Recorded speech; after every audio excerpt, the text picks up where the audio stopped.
Everyone, welcome to my YouTube channel learn with Kanika. आज हम करेंगे मैथ्स का प्रैक्टिस सेट, जिसमें हम इसका पार्ट 1 करेंगे, इसके 50 इम्पोर्टेंट क्वेश्चंस, और कल के पार्ट 2 में इसके आगे के 50 क्वेश्चंस करेंगे। तो मैथ्स के टॉप 100 क्वेश्चंस कंप्लीट हो जाएंगे। अगर आपको वीडियो अच्छी लगे तो इसे लाइक एंड शेयर ज़रूर कीजिएगा। साथ ही अगर चैनल पर नए हैं तो चैनल को सब्सक्राइब करना ना भूलें।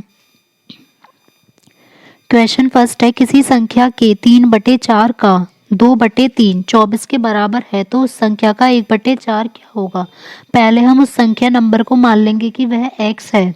तो हमने पहले दिया कि संख्या के 3/4 मीन्स संख्या का 3/4 और उसका फिर 2/3 किसके बराबर है, 24 के। पहले इसको सॉल्व कर लेंगे। 3 से 3 कट जाएगा, 2 से 4 2 बार, तो x की वैल्यू आ गई 24 × 2 48। अब यहाँ पर हमें बताना है कि जो हमारी संख्या निकल कर आई है उसका 1/4 क्या होगा। तो इसको 4 से भाग कर देंगे तो कितना आ जाएगा हमारा 12। तो आंसर हो जाएगा ऑप्शन 2 12। नेक्स्ट है 7 + 2√10 का वर्गमूल। मीन्स ये जो हमें टर्म दी गई है इसका हमें स्क्वायर रूट बताना है। तो ये जो अंडर रूट वाले हैं इसका काफ़ी टाइम्स पूछा जाता है। तो इसका स्क्वायर रूट निकालने के लिए पहले क्या करेंगे, अंडर रूट तो हमें लगाना है क्योंकि इसका अंडर रूट निकालेंगे। 7 + 2√10, 7 को हम तोड़ लेंगे क्योंकि 10 के अकॉर्डिंग 7 को तोड़ लेंगे हम 2 + 5 में। तो 2 + 5 + 2√10। अब हम यहाँ पर क्या करेंगे, 2 को हम लिख सकते हैं √2 का होल स्क्वायर, और हम 5 को लिख सकते हैं √5 का होल स्क्वायर प्लस 2√10। तो हो गया, इसको लिख देंगे √5 × √2। अब ये हमारा होल स्क्वायर का फॉर्मूला बन गया। √2 को अगर हम a मान लें, a² + b² + 2ab, तो अब इसको लिख देंगे a + b का होल स्क्वायर मीन्स √2 + √5 का होल स्क्वायर। अब होल स्क्वायर से स्क्वायर कट हो जाएगा तो आंसर क्या आ जाएगा हमारा ऑप्शन 3 √2 + √5। नेक्स्ट है सांख्यिकी में प्रसरण का विश्लेषण। प्रसरण मतलब जो रेंज होती है उसका विश्लेषण नामक विधि का मुख्य श्रेय किसको जाता है। तो कि ये जो विधि है ये किसने दी थी, R.A. फिशर ने, गाउस को, या लाप्लास ने, या फिर न्यूटन ने। तो जो ये विधि है ये किसने दी थी, लाप्लास ने। तो इसका श्रेय जाता है लाप्लास को, ऑप्शन 3। नेक्स्ट है, किसी संख्या के 60% का 3/5वां भाग 36 है तो वह संख्या क्या होगी। पहले हमने वो संख्या x मान ली, तो संख्या के 60% मीन्स x × 60/100 का 3/5वां भाग इक्वल्स टू दे रखा है 36। 0 से 0 कट हो जाएगा और 6 3 18 से 36 हो जाएगा, 2 टाइम्स कट। तो x की वैल्यू आ जाएगी 2 × 5 × 10 मीन्स क्या हो गया है यहाँ पर 100। तो आंसर हो जाएगा ऑप्शन फर्स्ट 100। पाई है, पाई जो है इसकी वैल्यू हमें पता है क्या होती है 22/7, लेकिन हमसे पूछा गया पाई की फॉर्म में कि पाई जो है वो क्या है। तो पाई हमेशा क्या होता है, अपरिमेय संख्या मीन्स इर्रेशनल नंबर। नेक्स्ट है, यदि a/3 = b/4 = c/7 है तो a + b + c/c की वैल्यू क्या होगी। हमने यहाँ पर क्या किया कि इसको हम ले लेते हैं, a को तो हम ले लेते हैं इक्वल्स टू में 3 के, a को ले लेते हैं हम 3 है, अगर b को ले लेते हैं 4 और c को ले लेते हैं 7, तो a + b + c/7। तो इससे ये इजी हो जाएगा। अब इनको प्लस करेंगे तो आएगा 14/7 इक्वल्स टू, आंसर क्या हो जाएगा हमारा 2, ऑप्शन 3। 378 × 236 × 459 × 312 के गुणनफल में इकाई का अंक क्या होगा। तो इसके इकाई के अंक के लिए क्या करेंगे, पूरी मल्टीप्लाई नहीं करनी, सबका यूनिट डिजिट ले लेंगे। 8 × 6 × 9 × 2। अब जब हम इसकी मल्टीप्लाई करेंगे 8 6 48 होता है, तो 48 की भी हम यूनिट डिजिट लेंगे। अब 8 × 9 × 2, अब 8 9 सा हो जाएंगे 72। अब 72 की फिर से यूनिट डिजिट लेंगे तो 2 2 सा हमारा आ जाएगा 4। तो यहाँ पर आंसर होगा ऑप्शन 4। नेक्स्ट है, दो संख्याओं के महत्तम समावर्तक मीन्स HCF एवं LCM लघुत्तम समावर्तक। तो HCF दिया हुआ है 12 और LCM दिया हुआ है 72, और इन संख्याओं का जो योगफल है वो 60 है। तो इनमें से जो एक संख्या है वो क्या होगी। अब हम इसमें देखते हैं, जब योगफल ही 60 दे रखा है तो 72 तो संख्या हो ही नहीं सकती और ना ही 60 हो सकती, वरना 60 और 0 हो जाता है। अब हमारे पास दो ऑप्शन बचे हैं 12 और 24। अब ऑप्शन के थ्रू देखते हैं। एक तो नंबर है हमारा योगफल दे रखा है 60, तो एक नंबर तो हमने लिया 12, तो दूसरा नंबर क्या बचेगा 60 में से जब हम 12 हटा देंगे तो 48। अब हम 12 और 48 का अगर एचसीएफ देखें तो 12 सही आएगा, लेकिन जो इनका एलसीएम है वो देखें कि 72 आएगा या नहीं आएगा। तो 48 से तो 72 डिवाइड ही नहीं होगा पूरा, तो इसका मतलब हमारा ऑप्शन ए भी गलत हो गया। अगर 24 को देखें तो एक नंबर हो गया 24 और दूसरा नंबर हो जाएगा हमारा 36, तो इनका एचसीएफ जो है वो भी 12 होगा, और जो एलसीएम है वो क्या होगा हमारा 72, क्योंकि 72 दोनों से डिवाइड होता है, 24 से 3 टाइम्स और 36 से हमारा 2 टाइम्स, तो आंसर क्या हो जाएगा ऑप्शन 2 24। नेक्स्ट है, एक शिक्षक ने ब्लैक बोर्ड पर लिखा कि 29 इंटू 4 ज्ञात कीजिए। एक शिक्षार्थी ने अपनी अभ्यास पुस्तिका पर इसे 27 इंटू 4 उतार लिया, तो उसने 29 की जगह 27 से उसने आंसर निकाल दिया। तो शिक्षक द्वारा जो है विद्यार्थी को 0 अंक देने चाहिए, या उस विद्यार्थी से कक्ष में सतर्क रहने को कहकर 0 अंक देने चाहिए, 5 में से 2 अंक देने चाहिए। तो इसमें सही आंसर होगा कि उसे यह कारण जानने का प्रयास करना चाहिए कि विद्यार्थी ने प्रश्न को गलत क्यों उतारा है। कि ऐसा हो सकता है कि उसे साफ दिखने में प्रॉब्लम हो, और उसे सही प्रक्रिया के लिए पूरे 5 अंक देने चाहिए, क्योंकि उसने क्वेश्चन तो सही टाइप से किया है लेकिन बस डिजिट को गलत उतार दिया है।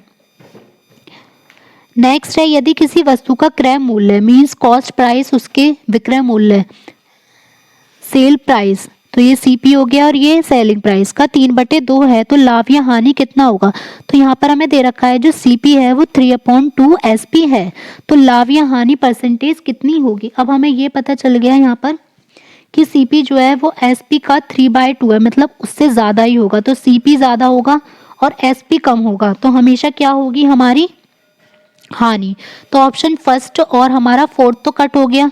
अब इन दोनों में से हमें हानि में से देखना है कि कौन सा ऑप्शन होगा। तो लॉस का क्या फॉर्मूला हो जाएगा, लॉस परसेंटेज का फॉर्मूला सीपी मतलब 3/2 SP minus SP upon 3/2 SP into 100। SP तो हमारा पूरा कट हो जाएगा, 3/2 में से हम 1 माइनस करेंगे तो 1/2 अपॉन 3/2 इंटू 100। 2 से 2 कट हो गया तो 100/3 का मीनिंग क्या हो जाएगा 33 होल 1/3 परसेंटेज हानि। ऑप्शन 2।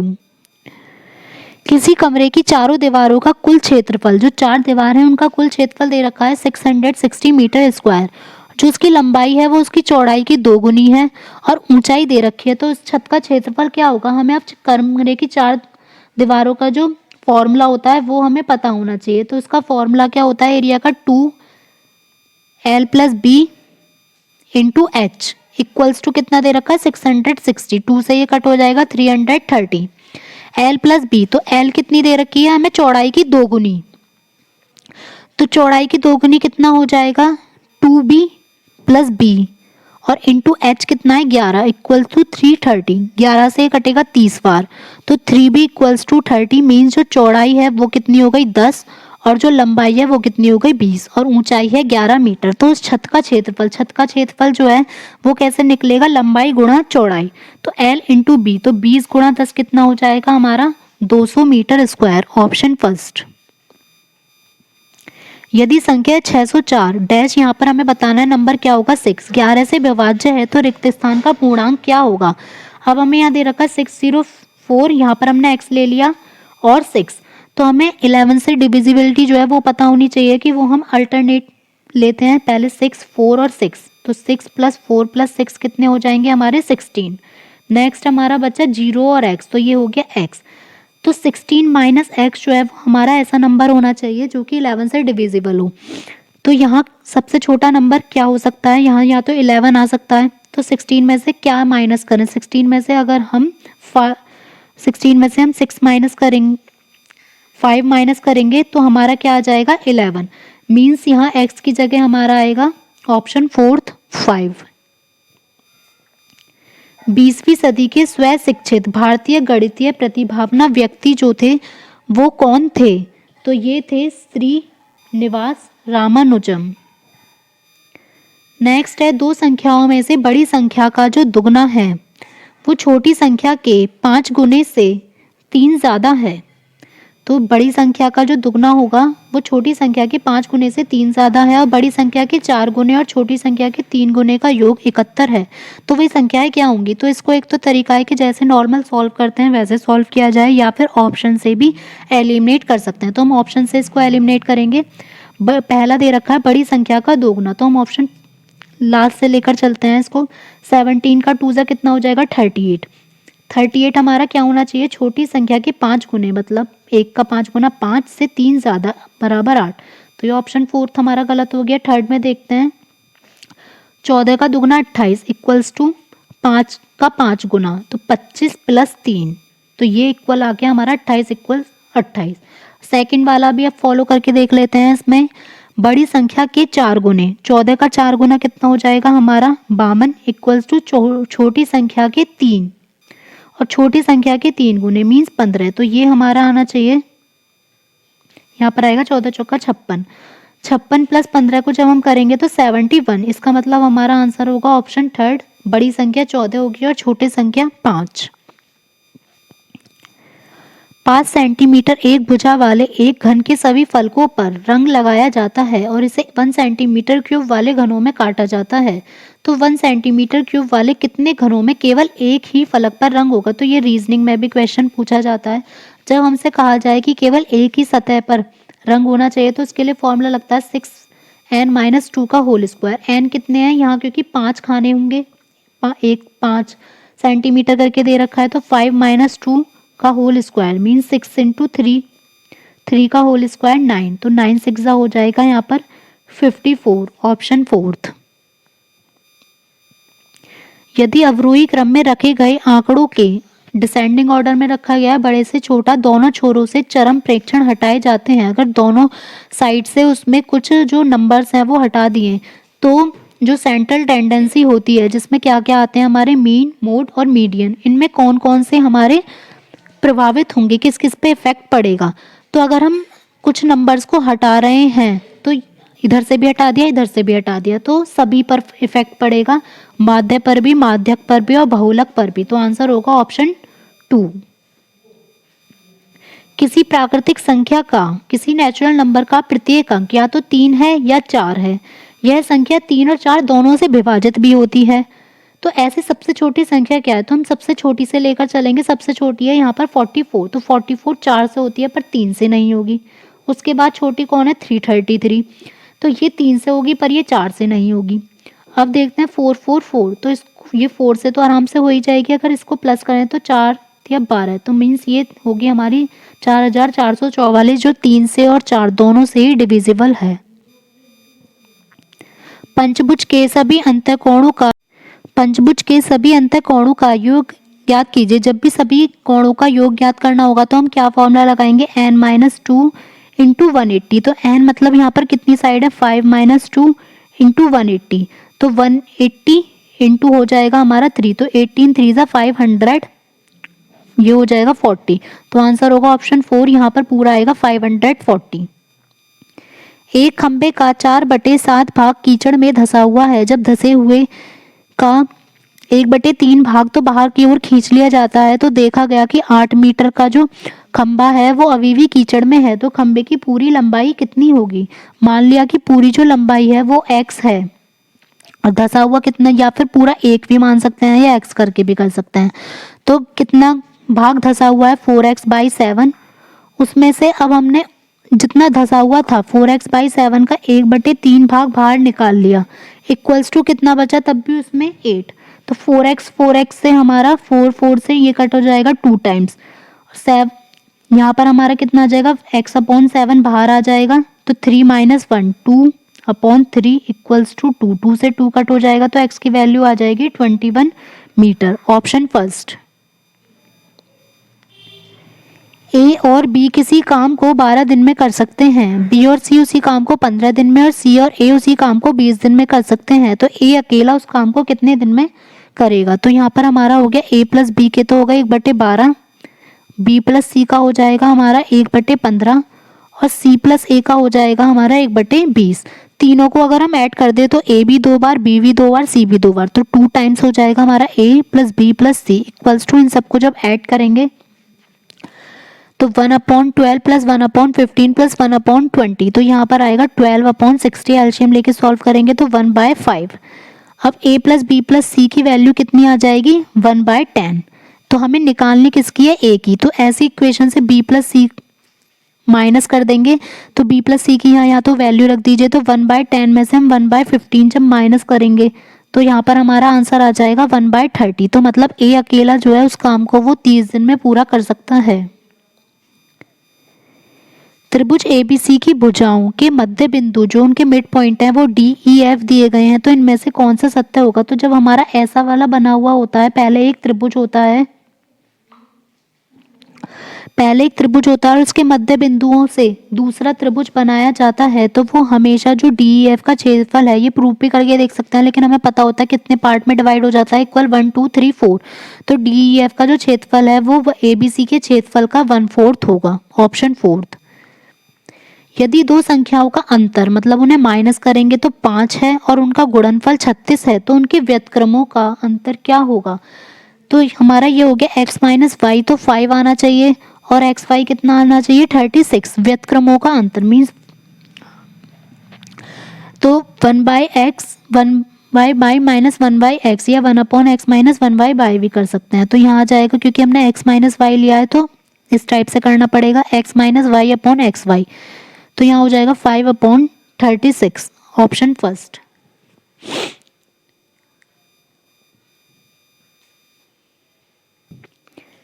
किसी दो अंकीय संख्या के मीन्स 2 डिजिट नंबर है, उसके अंकों का गुणनफल अगर उन्हें मल्टीप्लाई करेंगे तो 6 आएगा। उस संख्या में 9 जोड़ने से प्राप्त संख्या में अंकों के स्थान बदल जाते हैं, तो वह संख्या क्या होगी। पहले देख लेते हैं कि किसको मल्टीप्लाई करके 6 आ रहा है। एक तो ऑप्शन फर्स्ट में आ रहा है, यहाँ 5 3 सा 15 हो जाएगा, यहाँ 4 3 सा 12 और यहाँ 3 2 सा 6। ठीक है, तो अब हमें पता चल गया कि फर्स्ट या फोर्थ में से ही होगा। अब इसमें है कि अगर 9 जोड़ दें तो 16 और 9 को प्लस करेंगे तो 25। यहाँ तो अंकों के नंबर बदल नहीं रहे, ऑप्शन फर्स्ट हमारा रॉन्ग हो जाएगा। यहाँ हम 9 प्लस करेंगे तो यहाँ कितना हो जाएगा 32, तो यहाँ हमारे अंक जो है वो बदल गए, तो आंसर होगा ऑप्शन फोर्थ। किसी आयत चित्र में आयत की ऊंचाई जो है वो क्या प्रदर्शित करती है, उस वर्ग की बारंबारता या उस वर्ग की चौड़ाई, उस वर्ग की ऊपरी सीमा या उस वर्ग की निम्न सीमा। तो जो आयत की ऊंचाई है वो हमेशा क्या बताती है, उस वर्ग की बारंबारता। नेक्स्ट है, एक रचनात्मक कक्षा में शिक्षकों को निम्न में से क्या नहीं करना चाहिए। विद्यार्थियों को प्रश्न के हल ढूंढने के लिए अपनी नीतियां विकसित करने देना चाहिए, लेकिन रटना वाला जहां आ जाएगा वही हमारा ऑप्शन हो जाएगा रॉन्ग। तो आंसर होगा ऑप्शन 2 कि विद्यार्थियों को सूत्र रटने के लिए कहना। दो कोटि पूरक कोणों का अंतर 40 है, तो दोनों कोण कितने होंगे। अब दोनों कोटि पूरक है मीन्स कॉम्प्लीमेंट एंगल है, तो कोटि पूरक कोणों का जो योग होता है वो हमेशा कितना होता है 90 डिग्री कॉम्प्लीमेंट एंगल्स। तो देख लेते हैं पहले ऑप्शन से कि किन्हें प्लस करके 90 डिग्री आ रहा है। तो यहाँ पर तो हमारा आएगा नहीं, 65 और 35 प्लस करके ज़्यादा हो जाएगा, 5 5 10। यहाँ 90 एक तो आ रहा है थर्ड में, यहाँ आएगा 100, ये भी नहीं है और ये तो ज़्यादा है, तो आंसर हो जाएगा ऑप्शन थर्ड 25 और 65। और अगर इन्हें माइनस करेंगे तो भी 40 ही आएगा। नेक्स्ट है 12 10 12 को 12 से भाग देने पर शेषफल क्या होगा। अगर हम इसको डिवाइड करके देख लेंगे सिंपली, तो जब डिवाइड करेंगे तो यहाँ पर शेषफल आ जाएगा 4 ऑप्शन फोर्थ। किसी विद्यार्थी में निम्न में से क्या आंकना चाहिए, तो गणितीय संप्रेषण या फिर बिना समझे रटने की उसकी क्षमता कैसी है, शिक्षक को सुनने की क्षमता या अवधारणाएं ना समझने पर भी प्रश्न ना पूछने की प्रवृत्ति। तो ये पूछा है कि किसी विद्यार्थी में क्या चीज़ आंकनी चाहिए, तो ये आएगा कि अवधारणाएं ना समझ में आई, उसे कॉन्सेप्ट नहीं समझ में आया है फिर भी उसने प्रश्न नहीं पूछा है, तो इसकी प्रवृत्ति। अधिकतम और न्यूनतम प्रेक्षण का अंतर क्या कहलाता है, तो जो सबसे बड़ा वाला नंबर और सबसे छोटा वाला नंबर उन दोनों के जो बीच का डिफरेंस है उसे कहा जाता है परिसर मीन्स रेंज। सबसे छोटी अभाज्य संख्या क्या होती है, तो सबसे छोटी जो अभाज्य संख्या होती है वो हमेशा 2। और अगर ये भी पूछ सकते हैं कि सम अभाज्य संख्या कौन सी होती है, तो वो भी आएगा 2। और अगर विषम अभाज्य छोटी सबसे छोटी संख्या पूछी जाए तो वो आ जाएगी 3, अगर ऑड नंबर पूछा जाएगा तो। नेक्स्ट है 4 की पावर x माइनस 4 की power x minus 1 equals to हमें दे रखा है यहाँ पर 24। तो 2x की पावर x की वैल्यू 4 की पावर x माइनस 4 की power x minus 1 equals to 24। तो 2x की पावर x की वैल्यू क्या होगी, तो 4x माइनस 4x अपॉन यहाँ लिख देंगे 4, क्योंकि 4 की पावर माइनस 1 को 1/4 लिख लेंगे इक्वल्स टू 24। 4 की पावर x जब कॉमन लेंगे तो यहाँ क्या बचेगा हमारा 3/4 इक्वल्स टू 24। 3 से ये कट हो जाएगा 8 टाइम्स। इसको 2 की पावर में चेंज कर लेते हैं, 2 की पावर 2x, और जब इन दोनों को चेंज करेंगे 2 की पावर में तो हो जाएगा 2 की पावर 5। तो 2x की वैल्यू हो गई हमारी 5 और x की वैल्यू हो गई 5/2। अब यहाँ क्या निकालना है, 2x की पावर x, 2x कितना था 5 और 5 की पावर 5/2 मीन्स 5 की पावर कितनी हो गई 2.5। तो एक तो पूरी 2 होनी चाहिए, तो 5 की पावर 2 तो पूरी हो जाएगी 25 और आधा क्या हो जाएगा √5। तो आंसर होगा ऑप्शन थर्ड 25√5।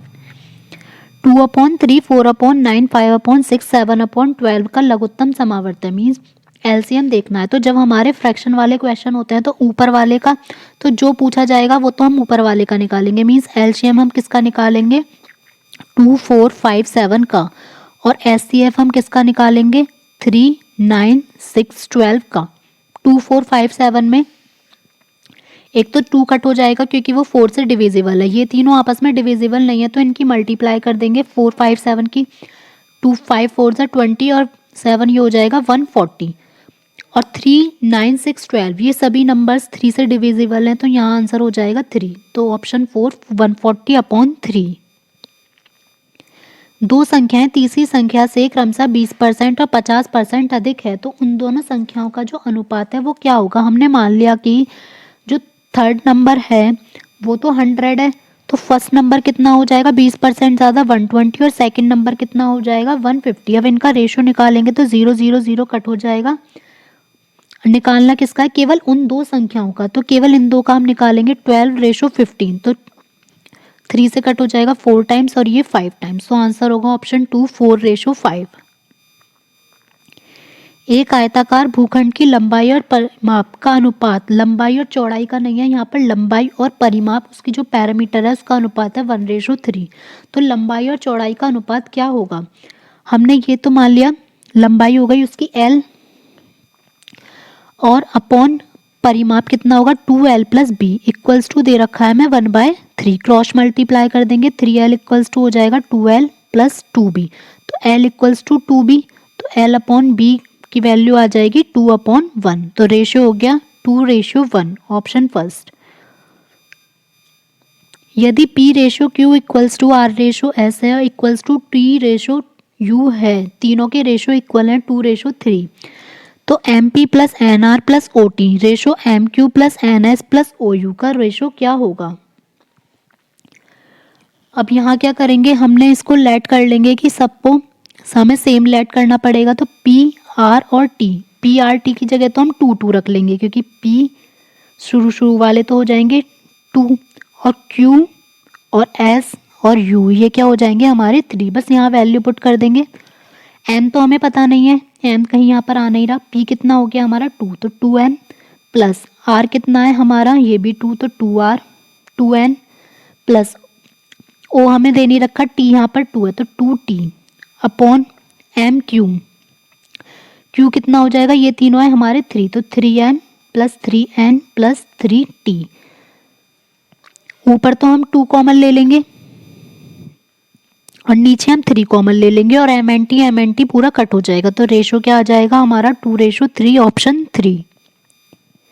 निम्नलिखित में से कौन सी संख्या 5 की पावर 71 + 5 की पावर 72 + 5 की पावर 73 को पूर्णतः विभाजित कर सकती है। अब इसमें सबसे छोटी है 5 की पावर 71 को हम कॉमन ले लेते हैं 1 + 5 प्लस यहाँ 5 की पावर 2 बचेगी 25, तो 5 की पावर 71 इसे ऐड करेंगे तो यहाँ पर आएगा हमारा 31। तो 31 5 जा कर देंगे, 31 5 जा कितने होते हैं 155, मीन्स ये जो पूरी संख्या है वो 155 से डिविजिबल है। √72, अगर ये वाला क्वेश्चन बहुत पूछा जाता है कि रूट के अंदर रूट रूट इस टाइप से होगा, तो हमें क्या करना है, जो भी हमें नंबर दिए गए हैं उसके इस टाइप से फैक्टर करना है कि दोनों फैक्टर का डिफरेंस 1 हो। जैसे कि 72 होता है 9 × 8। अब उसके बाद क्या करेंगे, अगर यहाँ पर सब में प्लस दे रखा है तो बड़ा वाला नंबर आंसर होगा, माइनस दे रखा है तो जो छोटा वाला नंबर है वो आंसर होगा, और अगर मल्टीप्लाई दे रखा है तो जो यहाँ नंबर है उसमें कुछ करना ही नहीं है, जो नंबर यहाँ दे रखा होगा उसके फैक्टर भी नहीं करने, वही हमारा आंसर हो जाएगा। तो यहाँ प्लस दे रखा है तो बड़ा वाला नंबर 9 हो जाएगा यहाँ आंसर ऑप्शन 3। निम्नलिखित आकृति में x की वैल्यू क्या होगी, तो यहाँ पर हमें x की वैल्यू निकालनी है। यहाँ कोण A दे रखा है 80 और हमारा ACB दे रखा है 30 और ABD हमें दे रखा है यहाँ पर x। तो हम यहाँ लेकर चलते हैं ये ABD में, ABD अगर त्रिभुज लेकर चलें तो यहाँ कितना हो जाएगा 80 प्लस x प्लस D और C जो दोनों वो एक ही परिधि पर बने कोण है, तो ये भी 30 हो जाएगा D वाला भी, तो प्लस 30 = 180। तो इसको सॉल्व करके जब हम x की वैल्यू निकालेंगे तो यहाँ आ जाएगा 70 डिग्री। एक धनराशि 15% प्रति वर्ष के साधारण ब्याज पर कितने समय में 4 गुनी हो जाएगी। तो हमने 4 गुनी कितनी भी गुनी हो जाएगी, तो उसकी ट्रिक की थी कि जितनी भी गुनी हो जाएगी उसमें से हमें 1 माइनस कर देना। तो 4 - 1 कितना हो गया हमारा 3। तो 3 × 100 अपॉन जो हमें दे रखा है परसेंटेज अपॉन 15। तो यहाँ हो जाएगा 3 × 5 = 15, 5 से कटेगा 20 टाइम्स, तो मीन्स 20 साल में वो धनराशि कितनी हो जाएगी हमारी 4 गुनी। नेक्स्ट है कुछ प्राकृतिक संख्याओं का औसत 15 है। यदि पहली संख्या में 30 जोड़ दिया जाए और अंतिम संख्या में से 5 घटा दिया जाए तो औसत 17.5 ही रहता है, तो प्राकृतिक संख्याओं की संख्या कितनी है। तो यहाँ हमने ले लिया कि प्राकृतिक संख्याओं की जो संख्या है वो n है, तो उनका कुल योग कितना हो जाएगा 15n, क्योंकि 15 तो उनका औसत दिया गया है। अब 15n में हमें क्या करना है, 30 तो जोड़ दिया जाए और 5 घटा दिया जाए, तो नंबर तो नहीं रहे हमारे n इक्वल्स टू हो जाएगा 17.5। यहाँ हो जाएगा 15n + 25 = 17.5n। अब हम जब इसको सॉल्व करेंगे तो 25 = हो जाएगा, इसमें से माइनस करेंगे 2.5n, तो n की वैल्यू यहाँ पर n की वैल्यू आ जाएगी 2.5 अपॉन 25 अपॉन 2.5। यहाँ 0 हटाएंगे तो आ जाएगा 10, तो इसका मतलब प्राकृतिक संख्याओं की संख्या है 10, ऑप्शन 4। नेक्स्ट है P तथा Q की वार्षिक आय में 4:3 का अनुपात है और उनके खर्च में 3:2 का अनुपात है। तो यदि वर्ष के अंत में प्रत्येक ने 600 रुपये बचाए तो उनकी आय का जो अंतर है वो कितना होगा। तो दोनों का अलग अलग लेट कर लेंगे, इनकी हो जाएगी 4, हमने आय तो ले ली x में और व्यय ले लिया हमने खर्चा उनका y में, तो 4x - 3y = हो जाएगा हमारा 600। फिर सेकंड का भी 3x - 2y = 600, दोनों का इक्वल है क्योंकि, तो दोनों को डायरेक्ट इक्वल रख देंगे। तो 4x - 3y = 3x - 2y, यहाँ आ जाएगा x = y। तो x और y दोनों की ही वैल्यू इक्वल है, तो मीन्स उन्होंने उनकी आय में भी अंतर 600 रुपये ही होगा। जब निकुंज से किसी भिन्न का 6/7 बताने को कहा गया तो उसने गलती से उस भिन्न को 6/7 से भाग दे दिया और सही उत्तर से 13/70 अधिक उत्तर प्राप्त किया, तो वह भिन्न क्या होगी। तो हमें बतानी है कि वो असली भिन्न क्या होगी जब उसका 6/7 भाग, तो यहाँ पर इनमें से हमने भिन्न मान ली कोई भी x है और उससे 6/7 से भाग दे दिया, तो मतलब यहाँ हो जाएगा 7/6 = जो भी सही उत्तर होता है, यहाँ पर सही उत्तर क्या होना चाहिए था हमारा 6/7x, तो 6/7x और प्लस 13/70। अब हम इसको सॉल्व करके देख लेते हैं कि यहाँ तो हो गया 7x/6, तो 7x/6 - 6x/7 = 13/70। तो 7 7 = 49 में से 36 को माइनस करेंगे तो आएगा 13, तो 13x/42 = 13/70। 13 से 13 कट गया तो x की वैल्यू आ जाएगी यहाँ पर 7 × 42 और 7 से ये कटा 10 बार, फिर 2 × 6 और 2 × 10, तो आंसर हो जाएगा 3/5, ऑप्शन 2। 100 की पावर 1/2 इंटू 0.001 की पावर 1/3, फिर माइनस है 0.0016 की पावर 1/4 इंटू 3 की पावर 0 प्लस 5/4 की पावर -1। इसको जब सॉल्व करेंगे तो क्या आएगा? 100 की पावर 1/2 तो ये तो आ जाएगा 10 इंटू यहाँ आ जाएगा 0.1 और ये है पावर 4 तो मतलब 0.2। 3 की किसी की भी पावर 0 होगी तो 1 प्लस इसको उल्टा करके लिखेंगे तो 4/5। अब इसको सॉल्व कर लेते हैं। यहाँ जब मल्टीप्लाई करेंगे तो ये 0 से पॉइंट कट हो जाएगा 1 माइनस 0.2 प्लस यहाँ पर 0.8 तो 1 में से 0.2 गया तो हमारा 0.8 प्लस 0.8 का आंसर हो जाएगा 1.6। ऑप्शन 2। Option first. किसी वस्तु के विक्रय मूल्य तथा क्रय मूल्य का जो अंतर है वो 210 रुपये है तो उसके एसपी और सीपी का जो डिफरेंस है वो 210 रुपये है और जो लाभ प्रतिशत दे रखा है वो 25 है तो विक्रय मूल्य कितना होगा? लाभ प्रतिशत हमें हो गया 25, ऊपर क्या होता है एसपी माइनस सीपी, वो हमें 210 दे रखा है अपॉन यहाँ पर होगा सीपी इंटू 100। इसको हम कट कर लेंगे 4 टाइम्स तो सीपी की जो वैल्यू है वो आ जाएगी 840। 840 तो हमारी आई है सीपी की। अब हमें निकालना है एसपी तो एसपी कितना आ जाएगा? 840 में 210 प्लस कर देंगे तो आंसर होगा 1050। ऑप्शन 2। यदि a upon B ratio 1/1 ratio 1/b ratio 1/c का जो रेशो है वो 4, 6, 10 है तो ए बी सी का रेशो क्या होगा? तो आप उल्टा कर देंगे 1/4 रेशो 1/6 1 और 1/10 या इसको यहाँ पर भी पहले कट करके सॉल्व कर सकते थे इजी करके। यहाँ 2, 3 और 5 कर लेते हैं तो 1/2 रेशो 1/3 रेशो 1/5। अब यहाँ मल्टीप्लाई कर लेंगे अपोजिट से। यहाँ 3 और 5 की मल्टीप्लाई हो जाएगी 15, यहाँ 2 और 3 की 6 और यहाँ 5 को छोड़ के यहाँ हमारी 3 को छोड़ के 5 और 2 की 10 रेशो 5 को छोड़ के 2 और 3 की 6 तो यहाँ हो जाएगा हमारा आंसर 15:10:6। y का x% प्लस x का y% किसके बराबर होगा? तो y into X upon 100 plus x into Y upon 100 तो ये हो गए हमारे 2xy अपॉन 100 मीन्स यहाँ आंसर आएगा xy अपॉन 50 तो उसका आधा हो गया तो यहाँ आ जाएगा xy का 2%। निम्नलिखित का क्या मान है? ये हमें इक्वेशन दी गई है, इसको सॉल्व करना है तो 4 - 6 सबसे पहले लास्ट वाला जो ब्रैकेट है हम उसको सॉल्व करेंगे। 6 - 12 - 10 तो 8 - 6 जो है वो हमारा आ जाएगा यहाँ पर सॉल्व करने पर 2। फिर यहाँ पर 10 - 2 जब हमारा आएगा तो 12 माइनस हो जाएगा 8। 12 - 8 को फिर सॉल्व कर लेंगे तो 6 माइनस हो जाएगा यहाँ पर 4, फिर 6 - 4 हो जाएगा 2 तो 4 - 2 लास्ट में आंसर आ जाएगा हमारा ऑप्शन 3 2। यदि राम की मासिक आय अब श्याम से 60% अधिक है तो अगर राम की 100 है, श्याम की अगर 100 है तो राम की कितनी हो जाएगी 160 तो श्याम की मासिक आय राम से कितने कम होगी? तो 160 - 100 बटे 160 इंटू 100 तो यहाँ हो जाएगा 60 में 0 की मल्टीप्लाई कर देंगे दोनों की तो 60,000 अपॉन 160। अब इसको सॉल्व करेंगे तो यहाँ आंसर आएगा हमारा 37 होल 1/2%।